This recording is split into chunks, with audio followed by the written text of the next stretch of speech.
नमस्कार दोस्तों, मेरा नाम है नरेंद्र और आप देख रहे हैं बोले तो टेक।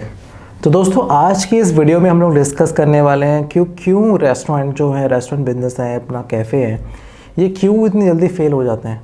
आपको पता है या नहीं पता है कि 90% जो रेस्टोरेंट हैं जितनी जल्दी खुलते हैं उतनी जल्दी बंद हो जाते हैं 5 साल के अंदर ऑन एन एवरेज। अब ऐसा क्यों है, इस बारे में हम डिस्कस करने वाले हैं आज की इस वीडियो में।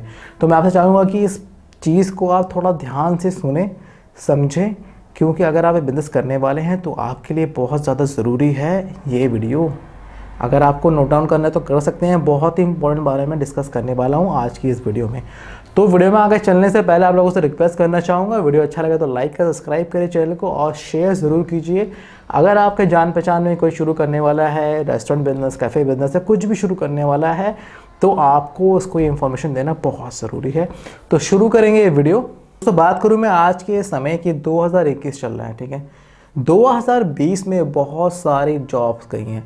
मैंने खुद नोटिस करा है कि कितने लोग जॉब छोड़ के फूड बिजनेस, छोटे फूड स्टॉल खोल रहे हैं, रेस्टोरेंट खोल रहे हैं। अपने हिसाब से जितनी उनकी कैपेसिटी है इन्वेस्टमेंट करने के हिसाब से वो लोग इस बिज़नेस फील्ड के अंदर आ रहे हैं। लेकिन आना, चलाना, सक्सेसफुली रन करना किसी बिज़नेस को बहुत ही ज़्यादा बड़ी बात है, क्योंकि यहाँ बहुत सारी चीज़ डिपेंड करती हैं, आपके ऊपर नहीं करती, दूसरे के ऊपर करती हैं। और जहाँ दूसरे के ऊपर कोई चीज़ डिपेंड करती है वहाँ हमेशा ही दूसरों के भरोसे रहना is not a good thing. तो डिस्कस करेंगे पॉइंट्स के बारे, पॉइंट टू पॉइंट डिस्कस करेंगे क्या चीज़ें हैं जो आपको ध्यान रखनी है और क्या चीज़ें से बचना है आपको, कि अगर आपको सक्सेसफुली एक रेस्टोरेंट चलाना है तो। नंबर 1 अगर मैं बात करूँ तो लोकेशन बहुत ज़रूरी है मेरे दोस्त। लोकेशन अगर आपकी सही नहीं है तो ये बिज़नेस, क्या कोई सा बिज़नेस आपका नहीं चलने वाला। लोकेशन आपकी ऐसी जगह होनी चाहिए जहाँ लोग आपके रेस्टोरेंट में आ सकें। आप यहाँ पे प्रॉब्लम ये है कि अगर आप क्लाउड किचन चलाते हैं या डिलीवरी करना चाहते हैं ज़ोमैटो, स्विगी के द्वारा, तो उसमें कोई प्रॉब्लम नहीं। क्लाउड किचन का कॉन्सेप्ट आपको पता होगा शायद। अगर नहीं पता है तो मतलब क्लाउड किचन ऐसा है कि वहाँ पे बैठने की जगह नहीं है। आप एक किचन, आपने एक जगह ले ली जहाँ पे आपका खाना वाना बन रहा है और आप ऑनलाइन डिलीवरी कर रहे हैं, ऑर्डर ले रहे हैं, डिलीवरी कर रहे हैं ज़ोमैटो, स्विगी के द्वारा, तो इसमें कोई इशू नहीं है, ठीक है, वो अलग चीज़ है। लेकिन अगर आप एक रेस्टोरेंट बनाना चाहते हैं जहाँ पे बैठने की जगह है, जहाँ पे आप लोग आके खाना खा सकते हैं, तो उसके लिए बहुत ज़रूरी है लोकेशन। लोकेशन बहुत ज़रूरी है। ऐसी जगह पे नहीं होना चाहिए जहाँ पे आबादी ही नहीं हो। जहाँ पे इंडस्ट्रियल एरिया में आपने खोल दिया तो वहाँ कोई मैटर नहीं करता। आपकी जगह ऐसी जगह होनी चाहिए जहाँ पे लोकेलिटी हो, लोग आते जाते हों, भीड़ भाड़ वाला एरिया हो। ऑलवेज अगर मैं कंसिडर करूँ, स्पेसिफाई करूँ ब्रैकेट में, तो मार्केट एरिया हो। और अगर थोड़ा अच्छा रहेगा कि जहाँ पे और खाने पीने की दुकानें हो, वहाँ पे आप खोलते हैं तो थोड़ा बेनिफिट रहता है। अब आप बोलेंगे कि वहाँ पे कंपटीशन है तो बेनिफिट कैसे है। दोस्तों देखो, ऐसा होता है कि अगर मुझे पता है कि मैं इस गली में जाऊंगा या फिर इस मार्केट में जाऊंगा तो मुझे खाने की दुकानें मिलेंगी बहुत सारी, ठीक है। तो एक तो आपकी हो जाती है फ्री मार्केटिंग कि हाँ, यहाँ पे एक नई दुकान खुली है और बंदा यहाँ पे आता ही है खाने के लिए, इस एरिया में आता है, तो वो आपके दुकान में भी जाएगा, ठीक है। और आपने उसके अपोजिट एक ऐसी जगह पे दुकान खोल ली जहाँ पे किसी को पता होते होते भी तब पता चलेगा जब आपका रेस्टोरेंट बंद होने की कगार में आ जाएगा। तो फ्री मार्केटिंग के लिए आपको दरी खोलनी पड़ेगी। कंपटीशन थोड़ा 19-20 चलेगा तो वो चलेगा, लेकिन एक टाइम पे आकर अपनी क्वालिटी पे, अपने खाने की क्वालिटी पे भरोसा रखना, अपनी कस्टमर सर्विस से भरोसा रखना, और आप लोग उस चीज़ को ओवरकम कर लेंगे। तो लोकेशन की बात हमने कर ली।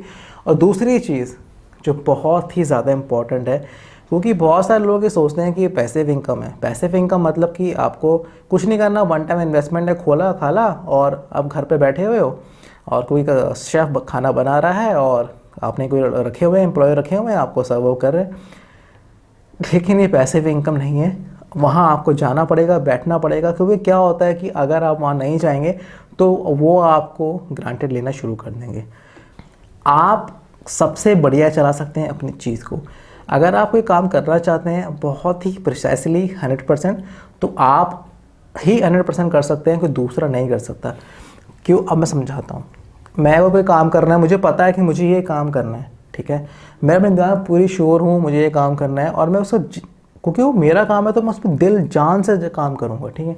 तो मैं दूसरे बंदे को अगर मैं समझाता हूँ कि भाई ये काम करना है, ऐसे करना है, तो वो पता नहीं कितनी समझेगा मेरी बात, 70% 80%, और उसमें कितना दिमाग लगाएगा 50, कितना एफर्ट लगाएगा, कितना दिमाग लगाएगा 50% 40%, और वो क्या आउटकम निकल के आएगा वो आप जानते हैं। तो हमेशा यही होता है, आपको मैनेजमेंट देखना पड़ेगा, आपको वहाँ बैठना पड़ेगा, लोगों से फीडबैक लेना पड़ेगा, खाना कैसा है कैसा नहीं है, अच्छे रिलेशन या फिर वो अच्छा एटमॉस्फेयर बनाना पड़ेगा वहाँ पे, वो बहुत ज़रूरी है। तो सिंपल सी बात है, आप इस चीज़ को ग्रेटिड नहीं ले सकते, आपको वहाँ बैठना ही पड़ेगा। तीसरी चीज़ मैं बात करना चाहूँगा मैनेजमेंट। मैनेजमेंट बहुत ज़रूरी है, मैनेजमेंट, क्योंकि सिंपल सी बात है, अगर आपको पता हो कि कितने एम्प्लॉय मुझे चाहिए, कितने शेफ़ चाहिए, कितने मुझे संभालने के लिए चाहिए, तो आपके लिए काम आसान हो जाएगा। ऐसा नहीं हो कि आप बहुत सारे एम्प्लॉय रख लें, ठीक है, एक चीज़ के लिए, और आप वो खड़े हुए हैं कि यार कस्टमर आएंगे तो मैं कुछ काम करूँ, या फिर टेबल खाली हुआ तो मैं कुछ काम करूँ, तो वो भाई आपने फालतू में ही ख़रीद लिए, फालतू में ही उन्होंने आपको जॉब में रख लिया, आपने उनको जॉब में रख लिया फालतू में ही। तो बहुत संभल के और उन लोगों को चुनिए जो अपना काम अच्छे से जानते हैं, क्योंकि यहाँ पे सब कुछ डिपेंड करता है उन लोगों के ऊपर, आपके ऊपर डिपेंड नहीं करता। यार आप हमेशा 24 घंटे वहाँ नहीं हो सकते ना। आपका शेफ़ अच्छा होना चाहिए, शेफ़ की क्वालिटी अच्छी होनी चाहिए, खाने की चीज़ें जो चूज़ होके आ रही है, मतलब जो रॉ मटेरियल है वो चूज़ होके आ रहे हैं, जो लेने जा रहा है वो अच्छा होना चाहिए, कस्टमर सर्विस अच्छी होनी चाहिए, जो वेटर है वो देने जा रहा है, जो कैसे बात कर रहा है कैसे नहीं कर रहा है वो अच्छा होना चाहिए, है ना, तभी आपका बिज़नेस सक्सेसफुली चलेगा। मैनेजमेंट इज़ अ बहुत क्रिटिकल इशू, और ये इंपॉर्टेंट पॉइंट है ना, ये अगर आप फॉलो नहीं करते हैं तो आपका जो रेस्टोरेंट का बिज़नेस है वो शायद ना चल पाए। अगर आप फॉलो करेंगे तो सिंपल सी बात है, थोड़ी मेहनत तो करनी पड़ती है, बिना मेहनत के पैसा नहीं कमा सकते आप लोग।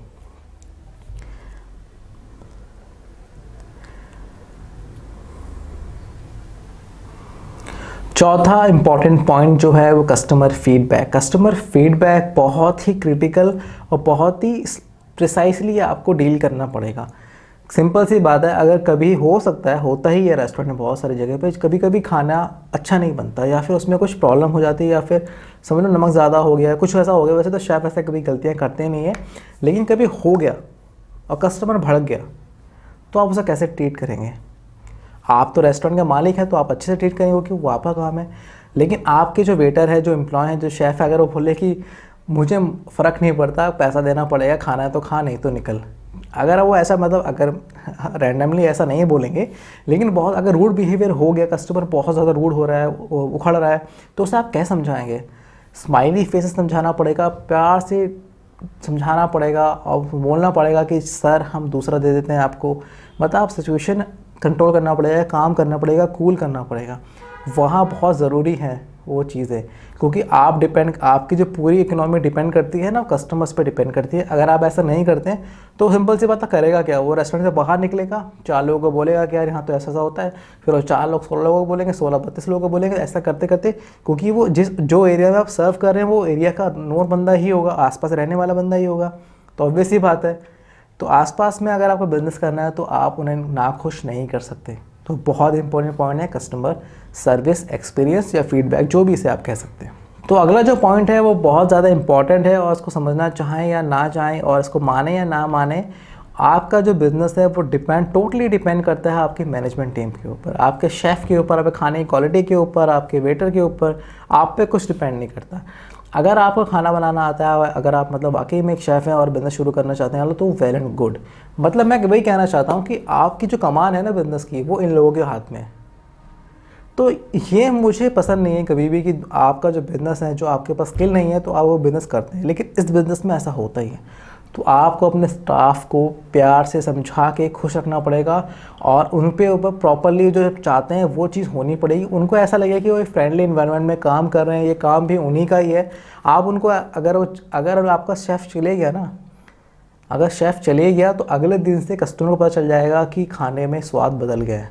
इस बात का मैंने खुद देखा है, मैंने खुद नोटिस करा है। रेस्टोरेंट में जब शेफ़ चेंज हुआ, जब खाना सेम चीज़ आ रही है, सेम चीज़ हम खाने जा रहे हैं और वही खाते हैं, तो हमारे साथ वाले मेरे जो फ्रेंड्स हैं उन्होंने देखते ही जो काउंटर पे जो बिल लेते हैं, जो बिल बनाते हैं, तो उनसे पूछा कि शेफ़ चेंज हो गया है क्या? तो उन्होंने ना बोला, पहले दिन ना बोला। 2-3 बार ऑर्डर हमने फिर किया तो हमने फिर यही क्वेश्चन पूछा, चेंज हो गया? उन्होंने नहीं चेंज हुआ है, कुछ ऐसा है वैसा है, बहुत सारे बहाने बनाए। लेकिन अल्टीमेटली जब पता चल जाता है कि शेफ़ चेंज हो चुका है, तो वो स्वाद जो पहले आ रहा था अब वो नहीं आ रहा। तो अल्टीमेटली उन लोगों ने उस शेफ़ को बनाया, फुसलाया, कैसे भी करके उसके हाथ पैर जोड़े और शेफ़ को वापस लेके आए। तो यहाँ पे ऐसा चाहो या ना चाहो आप डिपेंड कर दोगे इन लोगों के ऊपर। तो उस चीज़ को आप कैसे मैनेज करना है वो आपको देखना पड़ेगा। बात करते हैं last but not the least point के बारे में, वो है इम्पॉर्टेंट पॉइंट बहुत ज़्यादा, वो है इन्वेस्टमेंट। इन्वेस्टमेंट का यार बहुत ज़्यादा इशू रहता है आप लोगों के साथ भी, मेरे साथ भी, क्योंकि हमें चीज़ चाहिए सस्ते में और चीज़ चाहिए क्वालिटी वाली। लेकिन यहाँ पे यही, जितना गुड़ डालोगे उतनी चीनी मीठी होगी, जितना चीनी डालोगे उतनी चाय मीठी होगी, यहाँ वो वाला सीन है। ऑब्वियस सी बात है, आपको कंपटीशन में रहना है तो आपको पैसा लगाना पड़ेगा, आपको थोड़ा पैसा बैकअप में रखना पड़ेगा, मार्केटिंग में खर्चा करना पड़ेगा, प्रमोशन करना पड़ेगा, आसपास के लोगों पे थोड़ा सा डिस्काउंट देना पड़ेगा। वहाँ पे आपको थोड़ा सा लॉस हो सकता है और आपको ये भी कैलकुलेट करना पड़ेगा कि आपका जो ब्रेक इवन पॉइंट है, मतलब ब्रेक इवन पॉइंट हमेशा यही होता है कि आप लॉस में चल रहे हैं, एक टाइम पे आपका बिल्कुल ही लॉस ना प्रॉफिट, उसके बाद प्रॉफिट। क्योंकि सिंपल सी बात है, किसी भी चीज़ को एक लय में आने के लिए बहुत टाइम लगता है। वो टाइम 1 महीने, 2 महीने, 3 महीने, 4 महीने, 6 महीने, 8 महीने, 1 साल का भी हो सकता है। तो उतना आपको समझ के रखना पड़ेगा और कैलकुलेट करना पड़ेगा कि आपकी पर प्रोडक्ट या पर प्लेट कितना खर्चा आ रहा है अगर आप एक चीज़ बना रहे हैं। और रेट जो है आपको उसी अकॉर्डिंग रखना है।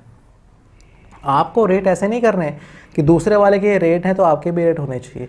डिपेंड करता है ना आपका शेफ उस चीज़ को कैसे बना रहा है, आपकी क्वालिटी क्या आ रही है, कैसे नहीं आ रही है। आप उनसे ऐसे बोले वो 10 रुपये की चीज़ अब, क्योंकि अब मैं बात करता हूँ यहाँ पे कि आप हल्दीराम में जाते हैं खाने के लिए, हल्दीराम में छोले भटूरे जो हैं 120-30 रुपये का मिल जाएंगे आपको। और आप वैसे अगर लोकल सड़क किनारे खाते हैं तो आपको 20-30 रुपये के मिल जाएंगे। खाने की क्वालिटी पे, जगह पे, नाम पे फ़र्क है ना, तो आपको मेंटेन करना पड़ेगा। अगर आप मेंटेन नहीं करेंगे तो आप 20-30 रुपये वाले ही चीज़ बेच पाएंगे। तो बहुत ज़्यादा इंपॉर्टेंट पॉइंट्स हैं ये सारे, आपको नोट करने चाहिए। वीडियो बार बना के देख लेना। अगर आपको समझ में नहीं आ रहा है, ये क्वेश्चन है तो पूछ सकते हैं। बहुत सारे इसमें मैं कहूँ तो 5 पॉइंट के अंदर इसको मैं कवर करने की कोशिश करेंगे, लेकिन इसमें बहुत सारी चीज़ें जो हैं छूटी जाती है, ठीक है। जैसे लोकेशन वाली बात है, तो सिंपल सी बात है कि मैं जहाँ लोकेशन के हिसाब से ही मैं चीज़ बेच पाऊँगा। अगर मैं वहाँ पे चीज़ महंगी से महंगी वहाँ इन्वेस्टमेंट कर रहा हूँ, तो मैंने कुछ देखा होगा वहाँ पे जो कस्टमर्स हैं, जो कस्टमर बेस हैं, वो भी उसी लेवल के होने चाहिए। नहीं तो अगर मैं इन्वेस्टमेंट कर दूँगा ऐसी जगह पे 15-20 लाख और मैं ऐसा फाइन डाइन रेस्टोरेंट बना दूँ जहाँ पे थोड़े से वैसे लोग रहते हैं जो लोग खर्चा नहीं करना चाहते, या फिर उनको 20-30 तो 40 रुपये में उनको पेट भरना है, तो भैया वो पैसा आपका बर्बादी समझो। और सेम चीज़ अगर आप पॉश एरिया में खोलना चाहते हैं और वहाँ पे आप शॉप खोलना चाहते हैं तो वो नहीं चलेगी, क्योंकि वो उस चीज़ को कंसीडर ही नहीं करेंगे। तो लोकेशन के हिसाब से, एरिया के हिसाब से आपको इन्वेस्टमेंट करना है। तो ये सारे जो पॉइंट्स हैं ये एक दूसरे के साथ क्लब हैं, एक छूटेगा दूसरा ख़राब होगा, दूसरे का तीसरा ख़राब होगा। तो ये चीज़ आपको ध्यान रखनी है। दोस्तों ये था कंप्लीट वीडियो अच्छा लगा होगा। आई होप आप लोगों को। कमेंट करना बिल्कुल ना भूलें। मेरा नाम है नरेंद्र। मिलूंगा आपसे अगली वीडियो में से बात करेंगे किसी और बिजनेस या फ्रेंचाइजी के बारे में। देखते रहे, बोल रहे, धन्यवाद।